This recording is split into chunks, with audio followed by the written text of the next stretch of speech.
Good morning, everyone, and welcome to the Candido County Board of Commissioners meeting for Tuesday, June 3rd, 2025.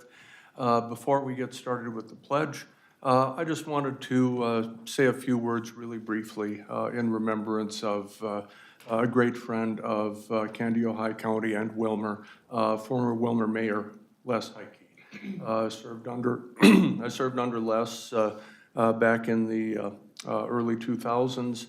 On my time at the Willmar City Council. And Les loved Willmar. He loved all of its people. And up until the very end, he was still working in public service as the president of the Joint Operations Board for Candido County Economic Development. His is a legacy that we see every day play out in the county and in the city, and he will be greatly missed. And just to honor Les, and just ask for a moment of silence.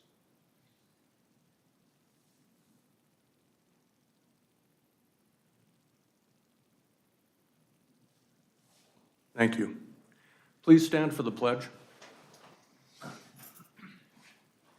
I pledge allegiance to the flag of the United States of America and to the republic for which it stands, one nation, under God, indivisible, with liberty and justice for all.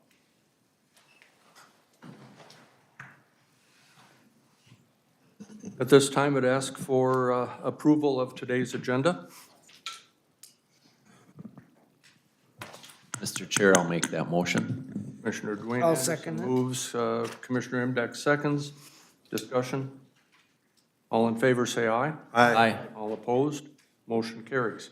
The next item is the consent agenda. Today's consent agenda includes the approval of the May 20th, 2025 County Board legal minutes, approval of auditors' warrants and claims, approval of the May 20th, 2025 closed session minutes, and the Cannabis Substance Use Prevention Grant Contract with Pact for Families Collaborative.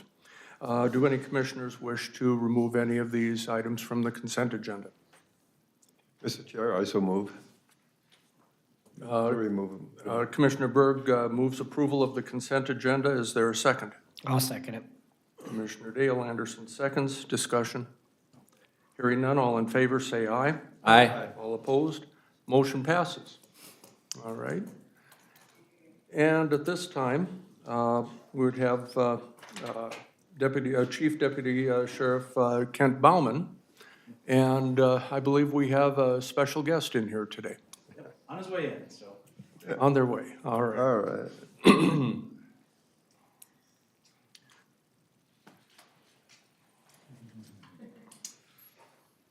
Hello, Board. I'll present to you it's our K-9 handler, Patrol Deputy Nick Moberg, and his partner Loki.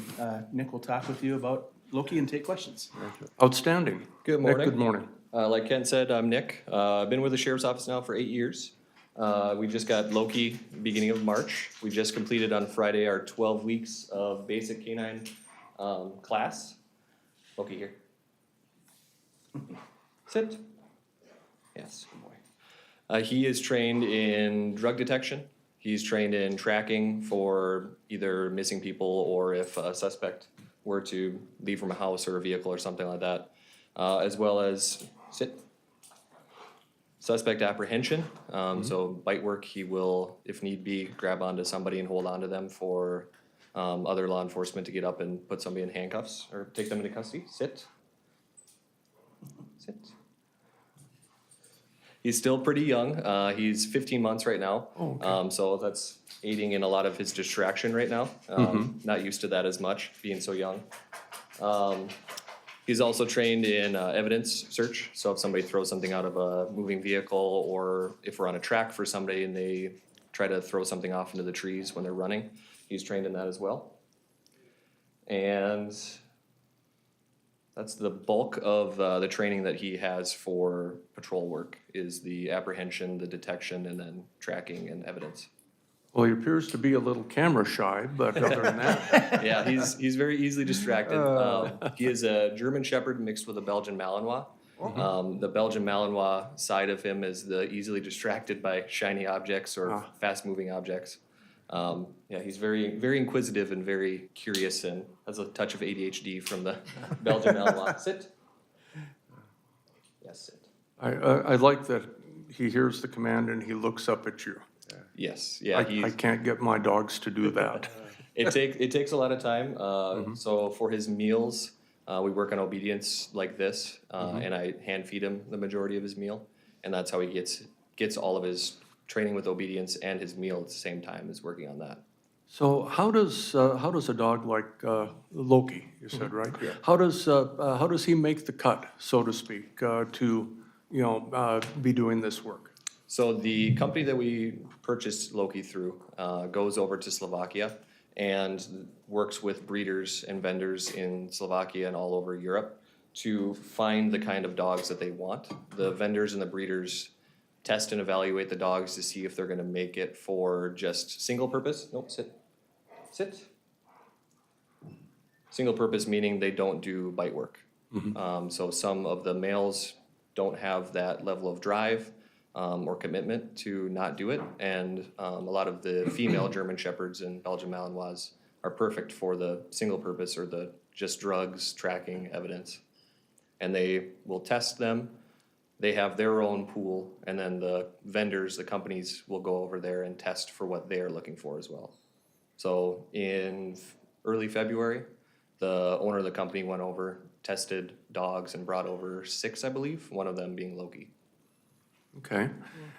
Ask Commissioner Berg. Thank you, Mr. Chair. Can you elaborate a little bit more on the training?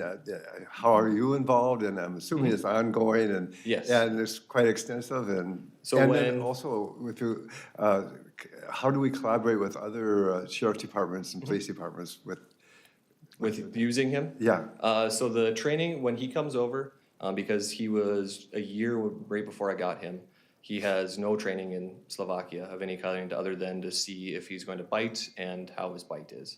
So all of the training was with a trainer teaching me how to teach him, and then him learning how to learn. So that's it. It starts Right with baby steps. He's basically a puppy in a 1-year-old body when I got him, and it just a lot of repetitions. Some dogs can pick it up quicker for certain things, and some dogs need more repetitions to get better at it. Continuing now after class will be around 16 hours a month of continuing training to make sure that he stays consistent and continues to excel and doesn't just stay where we ended at the end of class. And then working with other departments, if other departments have a need for a canine and they don't have one working, in the past, they'll reach out to all surrounding counties to see who has a dog available. That's good to hear. Thank you. Commissioner And Imdahl. Nick, 16 hours, it's actually even probably more than that because Deputy Bilkey and our other canine, the Black Lab Maverick, they work different shifts, but they work on the same days. So they will try to get together quite a bit and be each other's partners as they work on the detection things. And Brittany is now trained to be the official bite bitey. Bite decoy. For Loki, so we plan to have a lot of extra training above and beyond the official training as well, so. Commissioner Imdahl. Thank you. Now bite has been brought up 3 different times. You just mentioned it, you mentioned it twice, I think. You do not want bite. It depends on the severity of what's going on. It's not going to be for something minor. It's going to be for somebody that's a danger. Loki said. Then you also referenced Yes. male versus female. Correct. Are females better than the males? For dogs, you mean? Yeah. The make sense. the males tend to be used for the apprehension, the dual purpose dogs, more often. I'm sure, I don't know the full ins and outs of the theories, but I would guess size and then testosterone and everything or dog version of that to lend them to be better suited for that job. Oh, sit. And the use of an apprehension dog, it's in our use of force policy. It goes along with some of the extra equipment that we carry and use that we have to be justified on that. And in a weird, very vacuum sort of way, Loki is a tool for us. And the right scenarios when Nick and Loki are working, or if they get called out because of a danger element to a situation, Loki could be used as a tactic to do something that keeps officers or other people safe as well. So. Very, very similar to the tasers we use, batons we use, the less lethal shotguns. Very, very similar as far as the levels of force. So one more question, when he's off duty and on his own time, can he go out and find morel mushrooms? Because the season is hot right now for I've morel. never taught him to sniff out morel mushrooms. He just the human scent on items. So that's what he searches for evidence is human odor on something. So when we practice it, just grab. I've got room key cards, screwdrivers, different small things. Heat it up in my hand, stick it in my vest, and then toss it out in the grass. And then he smells for the human scent. So he can determine, he can tell Distinguish what, between 'em. Yep, one of the locations we used for these trainings had a whole bunch of garbage in it from the wind. And he would go right over the top of cups and all the garbage in the grass and go directly to the item that was just thrown out there. And then drug as well. And then the tracking is very similar where he searches for the human odor that's, nope, sit, okay, sit. Human odor that comes off of everybody as they're even just sitting here, skin cells and everything is falling off, and then so he'll sniff for that, sit. And he will also smell for the freshly disturbed grass. No, sit. He thinks I'm trying to give him a high five. No, sit. What do they cost? What did Loki cost? Ooh, I don't have that number. 13,000 for the dog, roughly. And then the training above And and then, beyond that. yep, the training, I believe, was 7,000. Your training, Yeah, our combined training, for us to attend the class. yeah. Yeah, in total, it's maybe around 35,000. And we did have some community sponsors that helped with that too. It's one of our donation line items that we actually do get is for canine use. So. Commissioner Dwayne Anderson. So you talked about how the canine is selected. How do you select officers for this? Yeah, Because similarly, there's maybe a lot of people that want to do it, or maybe there aren't any. I no, don't we know. did. I think we had probably 5 deputies that put in for it. But we look at a lot of things. We look at their usage of what they've already done within our department. They have to be an officer for so long. They have to have proven themselves to be someone that's got a good work ethic. This is a 24/7. Yep. He's still the canine handler on days off. He's still the canine handler on holidays, things like that. So it's a very involved thing. So we do that, and they submit letters of interest. We, as an administration, take a look at who our people are, and we just decide on that, on their work history. It's basically what it comes down to. How productive they've been for us, how active they are, how responsive to things for the county they are, so. Okay, thank you. Go ahead. Can you maybe elaborate on how you came up with the name, that story? Sure. So we did a coloring contest with the New London Spicer 5th grade DARE class. They each got a coloring sheet and on the back had name suggestions. And then when they completed them and turned them in, Kent made a master list for me, broke it down by class. And then I went through with my wife and picked out Loki from that group, or from the list. The name he's gonna say 10,000 times. Yep. We wanted him to be comfortable with Yep, it. nice and short, not long, pretty, Yeah. 1 or 2 syllables, very, very easy to say quickly. Commissioner Dale Anderson. So I'm just curious, where did you do your training at? Was that in-state, or did you have to go somewhere further away, or? In-state, the company is based out of Buffalo, Minnesota. Oh, okay. So we trained at multiple different locations, ranging from MSP, we were there for about a half an hour just to take them through the carousel area, elevator, or escalators, just some environmental things. State fairgrounds, Brooklyn Park, quite a bit, and then out to Rogers, Monticello, Albertville, Buffalo, Maple Lake.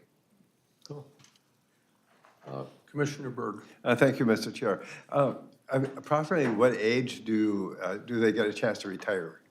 It all depends on the dog. Okay. Some dogs have health issues earlier than others. No dogs are perfect. They can still have degenerative issues that pop up.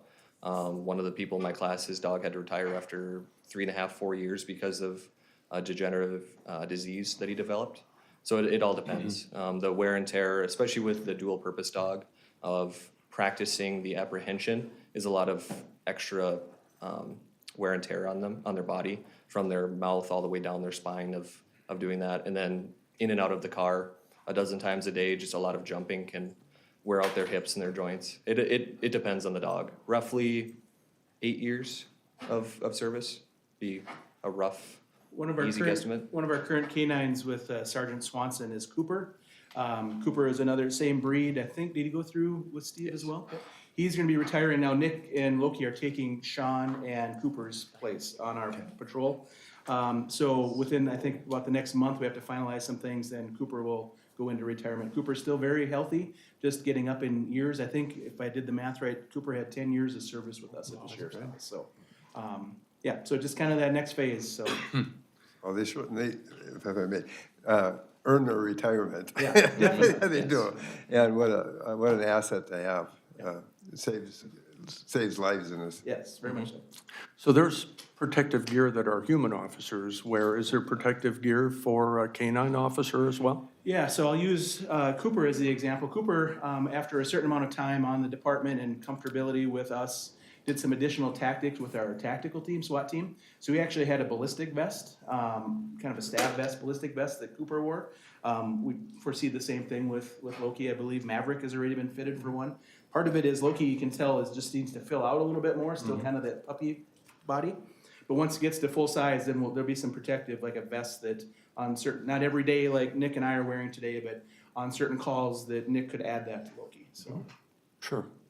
And I guess, you know, it wouldn't be a dog show if I didn't ask you to show him off a little bit. And if you could, is there anything you can show us here that he can do? Yeah, we worked on a little bit yesterday with our first demo with some kids, so hopefully it goes a little bit better than that. He's not surrounded by a bunch of small kids. He's looking pretty comfortable at the moment. Loki, break. Yeah, maybe. Yeah, Loki's officially been on duty since Saturday, so out of training. Loki. High five. Guard. No, guard.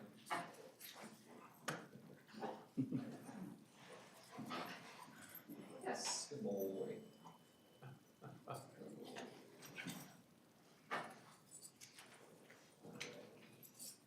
Get enough space. Break. A little bit better. Good boy. Those are the tricks for our obedience, otherwise it's, Yeah. Yes. Otherwise one plus.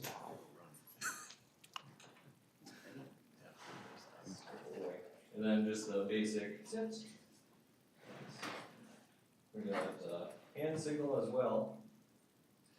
So. Yes. Yes. So a part of, there's a couple different certifications that can be done with canines. And one of the certifications requires hand signals for the SIT and the DOWN. He can't spell. No, there is a litter mate that was actually in class, a female, she learned to spell. The instructors would tell her handler to do something and spell it, and she would do it. Sit. Yes, good boy. I can't spell. Well, that's outstanding. Well, I want to thank you for bringing Loki in to us today and have an opportunity to show him off to the public, and appreciate your service and your willingness to pick up this work. And Thank you. thank you so much for being here today. Thank you all. Thank Break. you. Thanks, Nick. And let's see, the next item we have Deputy Bauman, Chief Deputy Bauman with a request of the board. Yeah, I was asked to speak today. Sheriff Tullifson is at a conference out of the area, and Jail Administrator Captain Akerson was unavailable. So the request was for an increase in our cost per person to get on our work release program. And that would, the increase would cover our system of monitoring someone that's out on work release, out of the jail, to add it's basically a GPS-enabled ankle bracelet that's rechargeable. It gets recharged every day because part of this program is they go out and work and they come back. What I was told is historically, the checks on that is one of our staff leaving and kind of tracking them themselves and making sure they go where they need to go, kind of very, 70s and 80s kind of a thing, where you're just doing a visual check on them. And sometimes the work release isn't just in the city of Wilmer or just in, 10-mile distance. It can be a little bit of distance, far enough that they could go and work and come back and spend the night in the jail. So that's a considerable amount of time for our staff to do these random checks, and those are, like I said, random. They're not every day. So just to make sure they're going where they say they're going and things like that. So this GPS system will be on them. It's alerted if anybody tries to take it off, but it also tracks to wherever they're at the whole time that they're outside of our facility. It gives us some more security and some safety in the sense that, they had to meet certain criteria to be on work release, but that they're where they say they are. It gives us that extra level. So this is just a little bit of an increase to cover that new technology. And so the request is to increase from $16 a day to $22.50 Correct. a day. All right. Yes.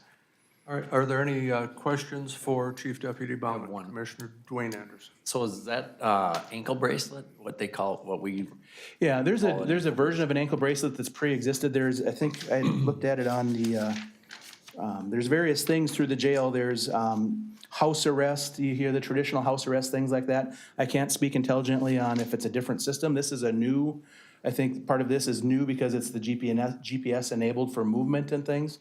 So I don't know what the existing ankle bracelets that we've all heard of for years, what kind of technology that actually it's is. not something you can, like, it's not like a phone where you can leave it sit there. No, this is attached to them and they get alerted if somebody takes it off. It's not foolproof that if you have the time and the desire that you couldn't cut it off, but you're alerted if that does happen. So then we'd be aware of the last location where that happened at. As I think with most of the traditional ankle bracelets, that's always been a thing that if somebody wants to get out of it, they can, but there's obviously consequences then too. Anyone else? Any questions? All right, hearing no further questions, I'd entertain a motion to approve the request of staff. So move, Mr. Chairman. Commissioner Imbeck moves. Is there a second? I'll second that. Commissioner Dwayne Anderson seconds. Thank you. Any discussion? Hearing none, all in favor signify by saying aye. Aye. All opposed? Motion passes. And thank you so much. Have a great day. All right, at this time, we have a presentation from University of Minnesota Extension 4-H, and I'd like to invite our presenters to come up. I have Regional Director Tricia Sheehan, Kylie Sherrod, and Beth Teets, our educators here today. Do I have that right? You do. Thank you very much. All right, the Thank you floor for is your- yours. Thank you. All right, thank you for your time. We just wanted to be able to share with you some of the work that Extension has been doing related to youth development and possibly some Master Gardener update. But I also wanted to share just a piece. Extension has 4 different departments that we work with: agriculture, natural resources, community development, youth development, and we also have our family health and well-being department. And one of the things with, I know we're already into June, but May was Mental Health Month. And one of the pieces of work that they are really emphasizing is our COMET training, which is changing our mental and emotional trajectory. It's a 2-hour online course that individuals can participate in. And it gives us a tool. So you or I could take this 2-hour course. They do offer some in person, but it's a tool that allows us to be able to listen to someone and hear someone as they may be going from through a challenging time. And the idea is that we hopefully we change their course from wellness, you're in between wellness and crisis, and that as we listen and ask questions, that we might be able to help change that course that they're on to instead of going towards crisis, to coming back towards wellness. We're not there to fix that challenge or provide all solutions to them, but to be able to listen. So just a piece that I'll leave here that you're more than welcome to learn about. And I'm going to turn it over to Beth and Kylie so that they can share more about the 4-H program here in Candy, Ohio. Thank you. Go right ahead. So yes, we wanted to kind And of then share. just please introduce yourself for the record and for the folks out Yes. there and watching us on. Yes, so I'm Beth Dietz. I'm Candy Ohio County Extension Educator. I'm Kylie Sherrod, and I'm the other extension educator here in Candy, Ohio. So we wanted to share some numbers and some goals with you that we have throughout this year. So our 4-H year runs October 1st through September 30th. And these are the current numbers we have as of this 4-H year. In May 15th is when we have our youth need to be enrolled and have their animals ID'd. So we see a few numbers trickle in, but this is typically the numbers that we'll look at for the rest of the year. So right now we have 11 chartered clubs and 98 volunteers are helping run those clubs and helping with programs countywide as well. And so within those clubs, we have 227 youth participating. We have 23 different community partners that we work with within Candy Ohio County, whether that be schools, associations, different things like that. And Kylie and I put on 38 educational events between October to now. And then we also, when we go into the schools, those are youth that we still are reaching. They're not necessarily enrolled in a club, but they're still receiving 4-H education. And so we reach 345 of those youth between Lakeland School, the homeschool co-op, after-school programs, summer programs. So in this last year, we've reached 345 of those youth. So kind of going to our goals. So one of our goals is a program goal. So we are looking at, from October 1st to now, we want to increase our enrollment by 10%. And that is gonna help you teach youth practical skills, spark passion with them, ignite creativity. And that not only will support our youth, but also support our community as well. So I believe you all have this handout here, so I'm not gonna read exactly right off of it, but we do have some growth goals and retention goals as well. Our growth goal for the year is to be involved with some more of those community partners that Beth had alluded to earlier. And so this year we wanted to have 5 of those community partners with a goal of increasing and diversifying our membership here in Candy, Ohio. So when we work with some of the other organizations here in Wilmore, that is something that definitely helps us, but we do work up in New London and in McRae schools as well. And then our retention goal for the year was to retain 70% of our Clover grads. If you're unfamiliar with 4-H, Clover buds are the age range of kindergarten through 3rd grade. And so the 4-H programming for them looks a little bit different. There's not competition involved and it's a lot more learning based. But after they hit 3rd grade, that's when they will be able to experience more of that competition in 4-H. So we wanted to retain a lot of those members moving forward. And that's for this upcoming year as well. And so some of the things that we're doing with that are to specifically focus on some Cloverbud camps this summer, where we have youth being able to come and participate. Actually, our first one is tomorrow, where I will be doing a woodworking camp with them. So wish me luck on that. But I think it will be great. Yes. And then if you flip over to the back, there's actually a nationwide initiative and campaign for 4-H where we are aiming to reach out to more youth throughout the whole world, well, not the world, throughout the whole nation. One of the big goals is that we want to reach 10 million youth by 2030. So we're gonna see some changes here in Candy, Ohio too, just to help reach that, and that would be likely going into schools more. So if you're a typical 4-H member, if you were involved in 4-H when you were younger, what you would have experienced is likely a community club, and that's what Beth was talking about earlier, that we have 11 of those in Candy, Ohio. But now we also have other clubs, such as our site-based clubs and our, I'm blanking right now, after-school clubs, and then we also have project clubs where kids can focus specifically on one project. So we're gonna be focusing and putting some more initiatives towards building those numbers up in the county too, and getting all youth involved, whether they are able to travel to us or not. We are going to be going on site to those. Do you have anything to add for the initiative? I think this Beyond Ready is, the concept is really about how do we prepare kids for work and life. we know, we can look at these statistics here and some of them are actually, I mean, they're kind of shocking at times. Even to think about 85% of the jobs in 2030, so in 5 years, they don't even exist right now.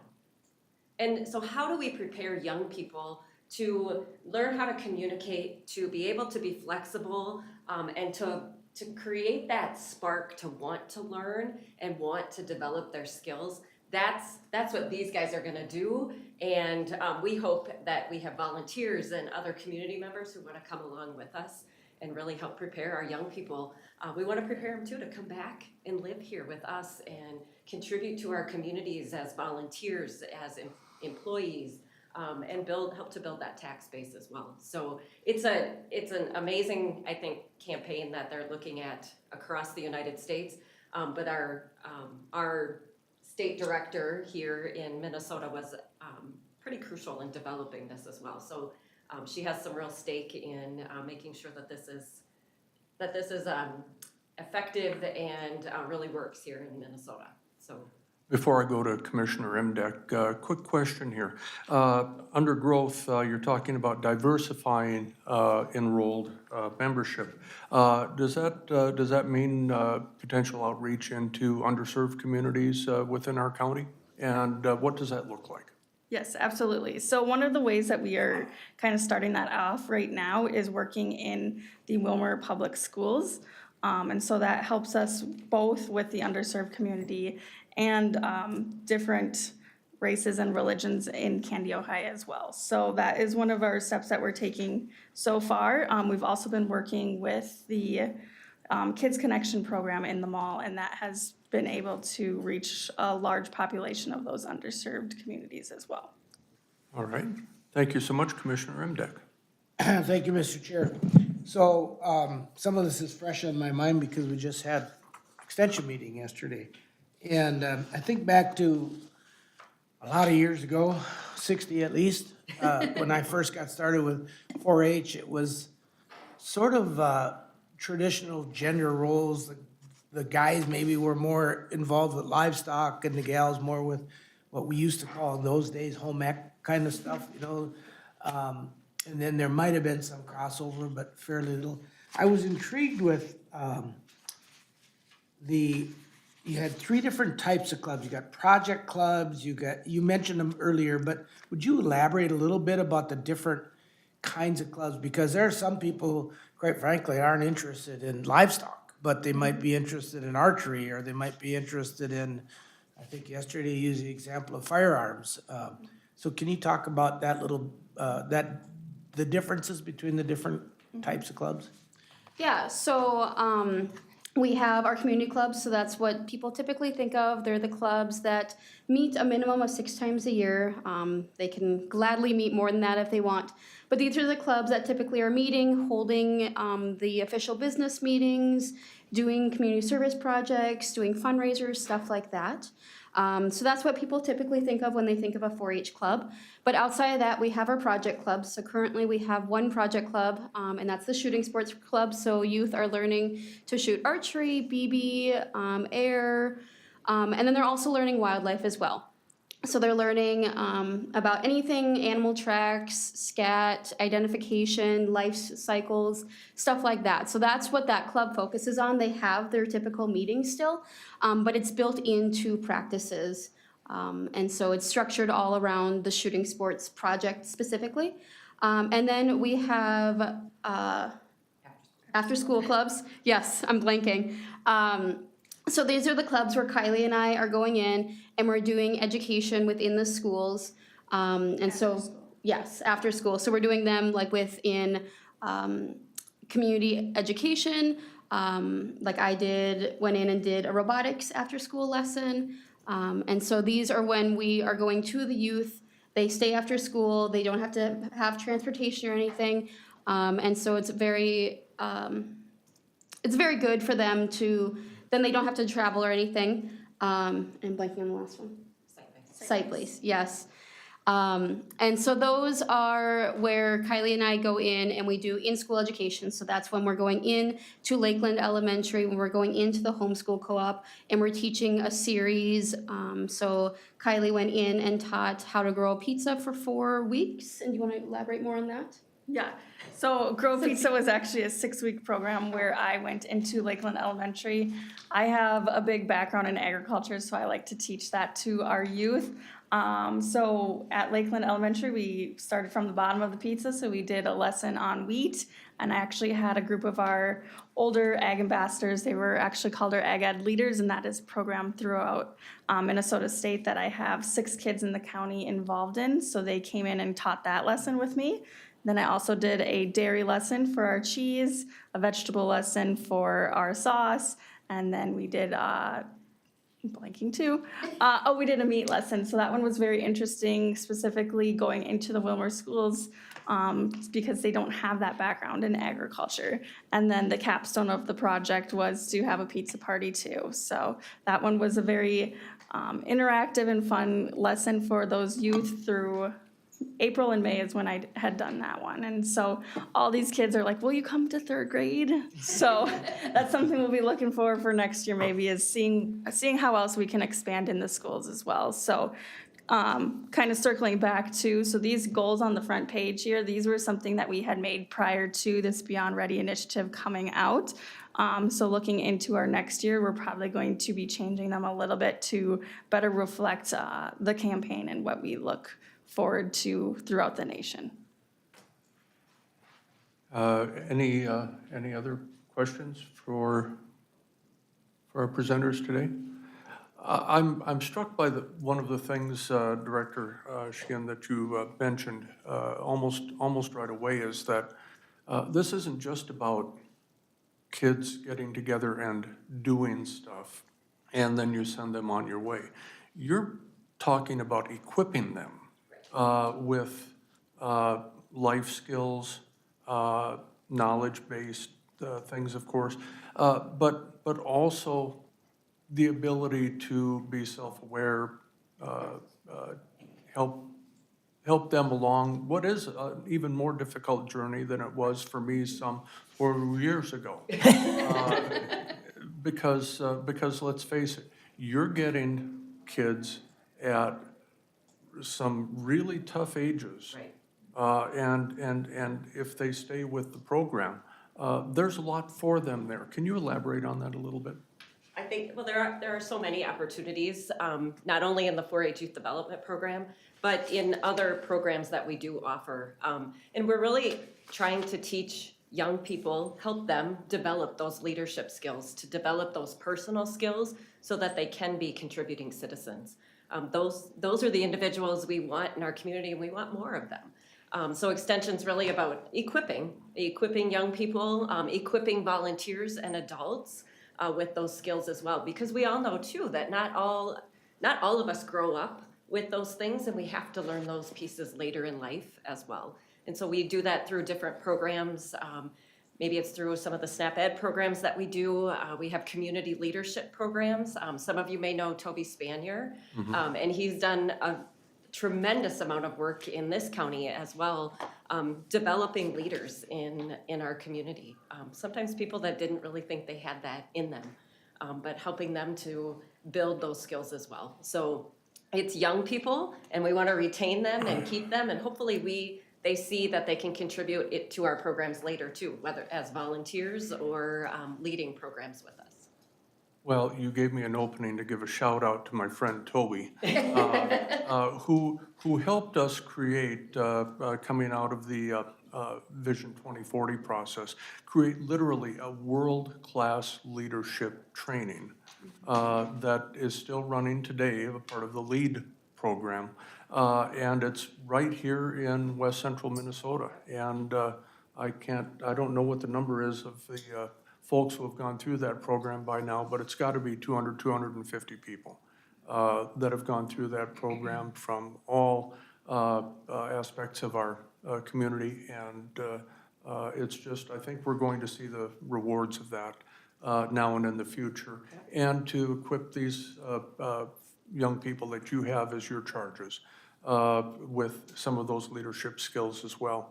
Hats off to you. Any further questions or? I would just add that Toby Spaniard also is the program director for the Minnesota Ag and Rural Leadership Program, Marl. And married to an El Rosa girl. Commissioner Dale Anderson. Well, I guess I'm on the statewide extension committee, and it's interesting, at our last meeting that we had, we talked about that on a lot of job applications, which is kind of bizarre, that they ask if you've been in 4-H.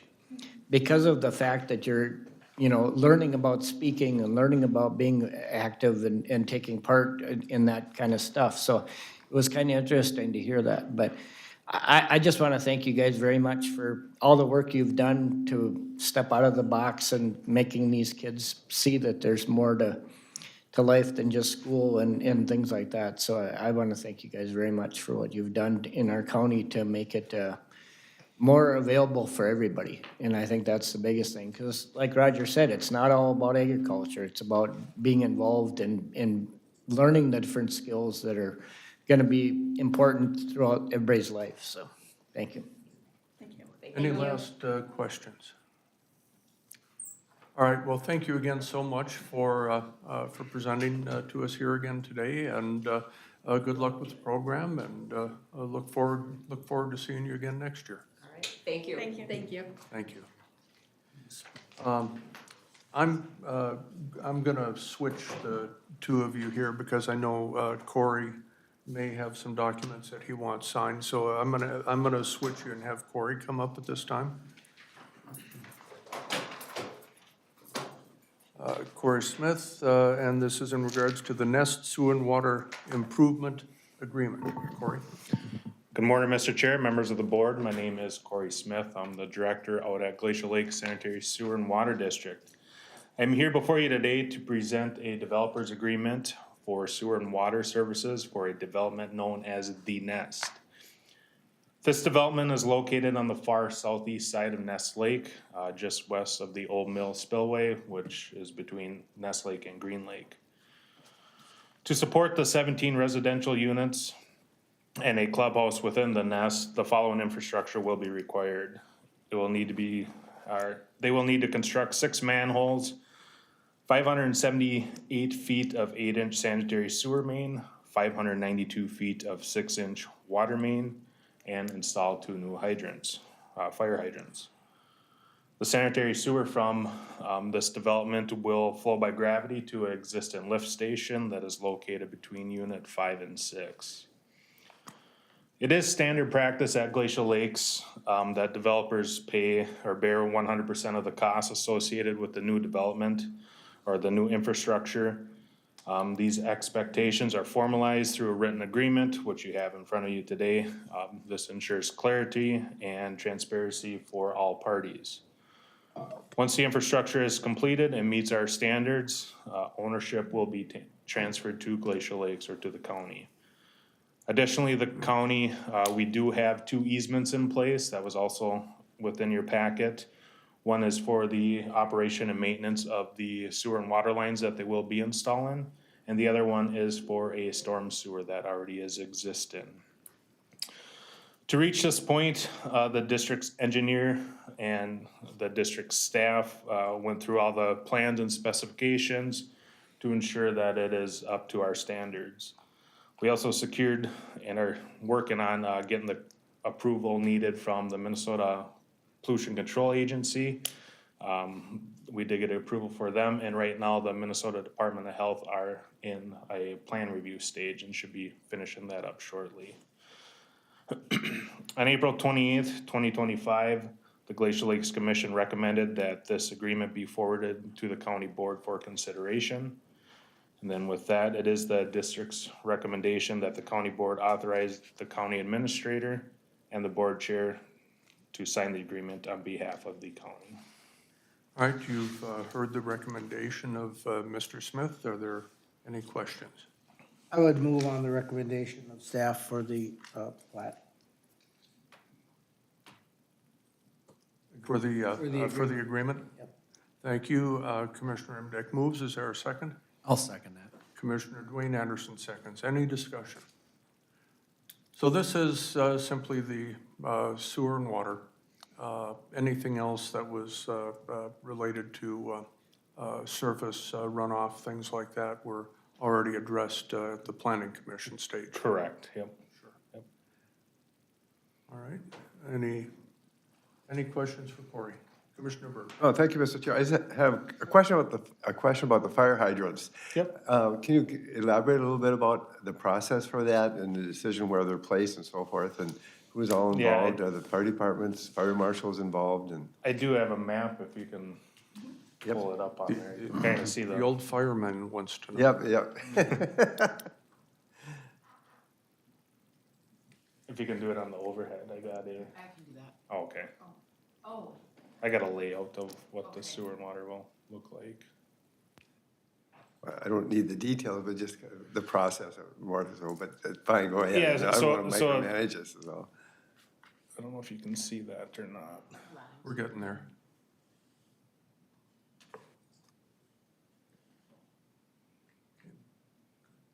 Further in? Yeah, a little That further works. if you can. There you go. So right now, our existing water line comes up here, and goes to a fire hydrant right by our lift station.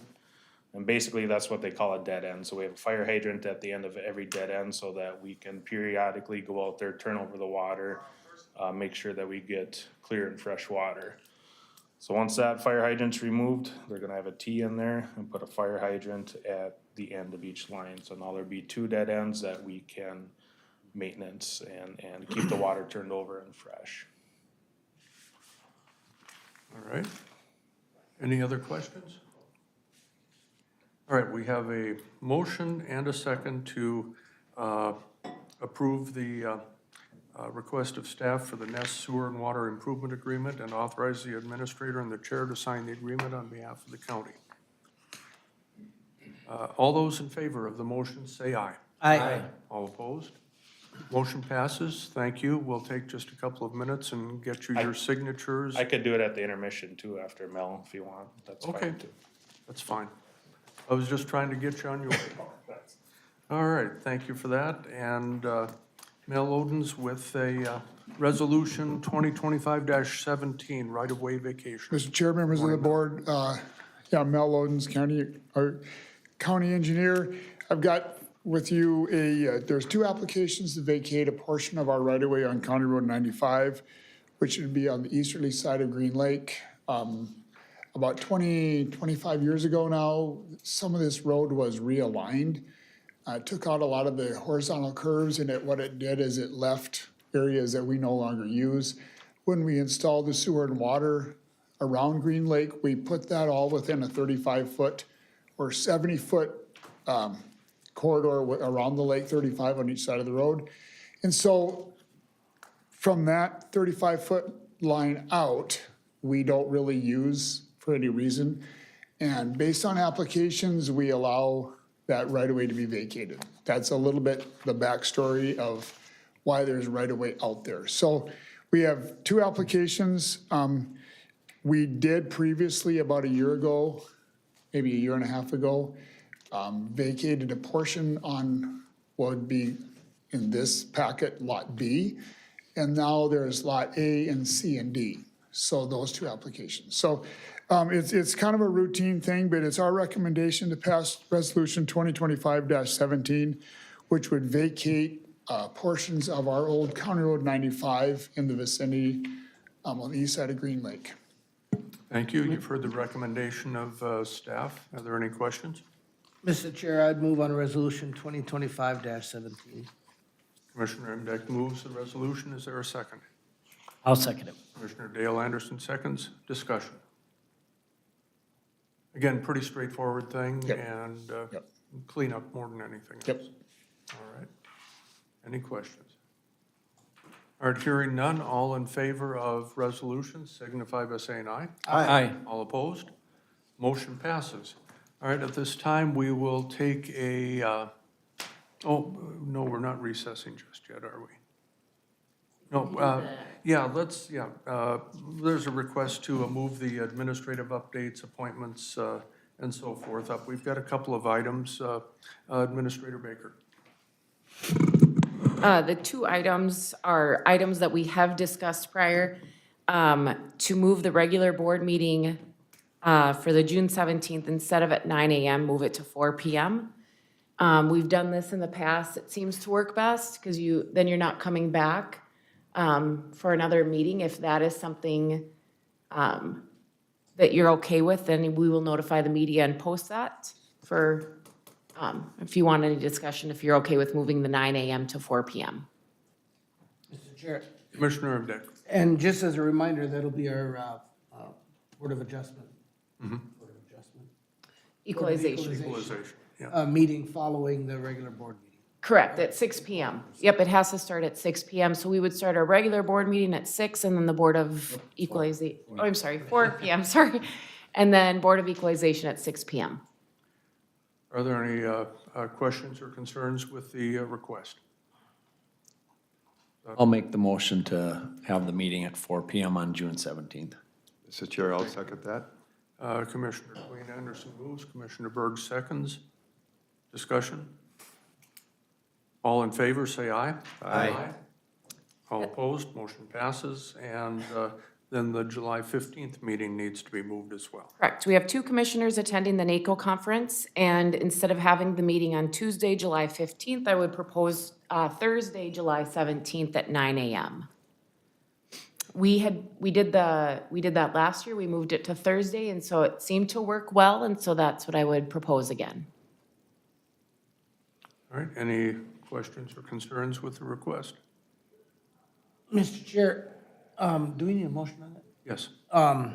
And thank you all for accommodating our schedules. I would move that we move the second meeting of July to Thursday, July 17th at 9 a.m. There's a motion to move the July 15th meeting to July 17. Is there a second? I'll second that, Mr. Chair. Commissioner Dwayne Anderson seconds. Any discussion? Hearing none, all in favor say aye. Aye. All opposed? Motion passes. Thank you. Does anyone have any,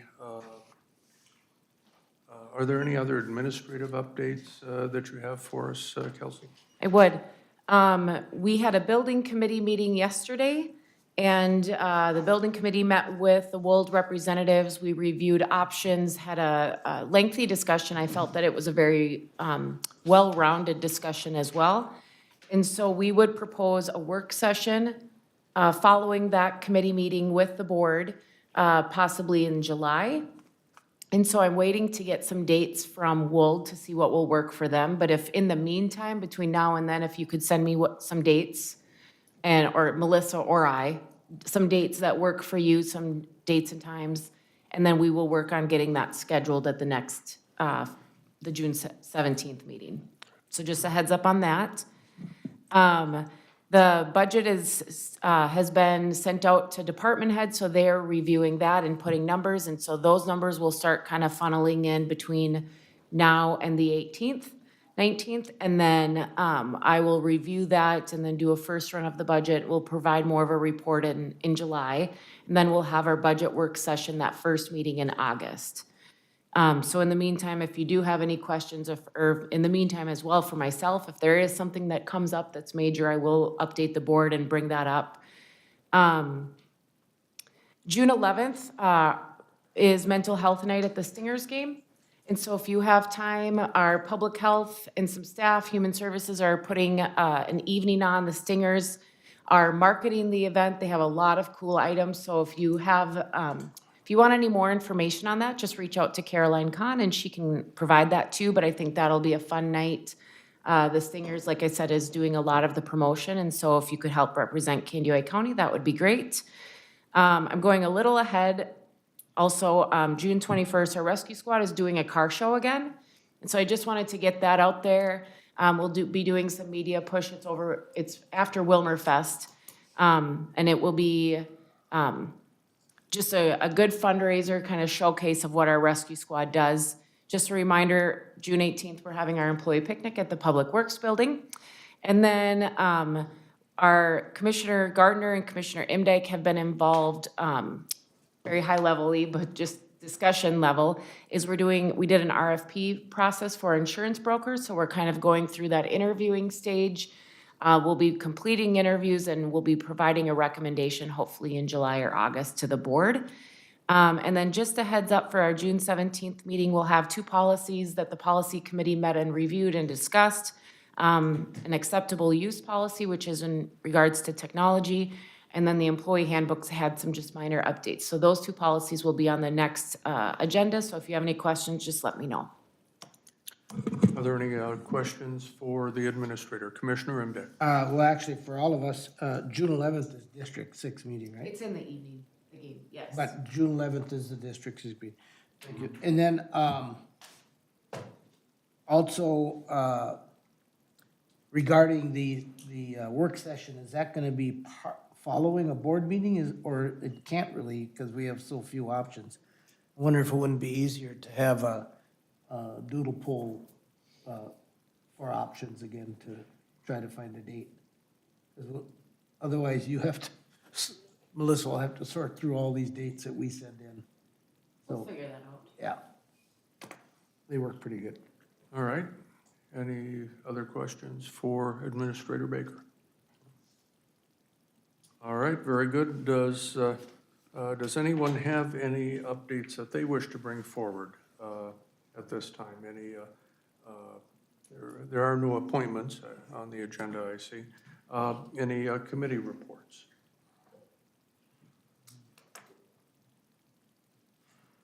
Commissioner Berg, did you have anything? No, probably the thing to report on would be Prairie Lakes Youth Program. There's a lot of moving pieces right now with that, and really nothing at this point to report on. And hopefully you'll have a little bit more information about the progress on the building, and also, you know, for schools and classes, we're preparing for that too in the fall. So we've been very busy with that.